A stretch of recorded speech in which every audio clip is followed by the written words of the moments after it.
Around me, doctors and nurses were fighting to save lives. On February 17th, I was in Bahrain's Salmania hospital, recording the horrific injuries anti-government protesters were receiving at the hands of the police.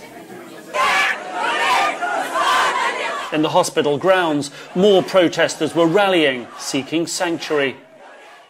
Now, 47 of the hospital's doctors and nurses are on trial in a military court. I've come back to follow their case. The government accuses them of turning the hospital into a base for the opposition. We've had actually deaths related to ambulances not being allowed to leave the hospital grounds. We've got evidence of platforms being used in the complex where they have staged political rallies. One of the accused doctors, Qasim Oman, fled to the US. We Skyped. And the government said that the doctors there were excluding patients on a sectarian basis, excluding Sunni patients, for example, Indian patients. That is a lie also. Why we should do that? We were peaceful in our demand. Why we will do, on one side, we'll do human thing, and on the other side, we'll do the opposite. In February, the mostly Shia protesters were clashing with the mostly Sunni police. On this tiny island, a Sunni minority rules the Shia majority. Almost all the doctors and nurses are Shia, and with few exceptions, their families dare not talk to us. Some say they've been beaten and told not to speak to journalists like us. But this brave father overcame his fear out of love for his son. As a father, when you see a loyal doctor like that, jailed, you see, then you said, what is this world? If that government tell me my son has committed a crime, let him prove it. What a crime. What a crime. A crime to be as a doctor?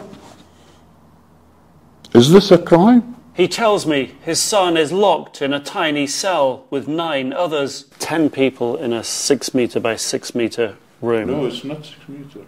A 6 metre square. 6 metre square. Which means so that's 2 metre by 3 meters. That's even smaller. Government officials deny the accusations, say the doctors and nurses are being held according to international standards. But human rights organisations say there's worse, that some of the doctors have been tortured and beaten, all because they say they dared to challenge the government. As protests raged, accurate casualty figures were hard to come by. Human rights groups, journalists found the hospital and doctors and the best source of information.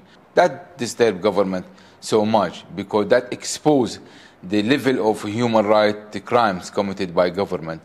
So government targeted them for that reason. It was an issue of national security where they gave the outside world a totally different picture of what was actually going on inside the hospital. I was there.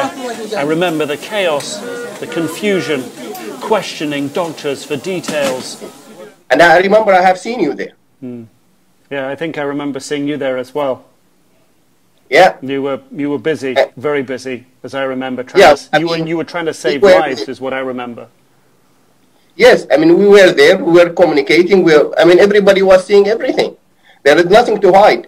The Ministry of Health wanted to minimize the number of casualties. They wanted to deny the casualties. Not just the doctors on trial, but the truth, as it so often is, the first casualty of war, or in this case, the first casualty in a battle for rights. Nic Robertson, CNN, Manama, Bahrain.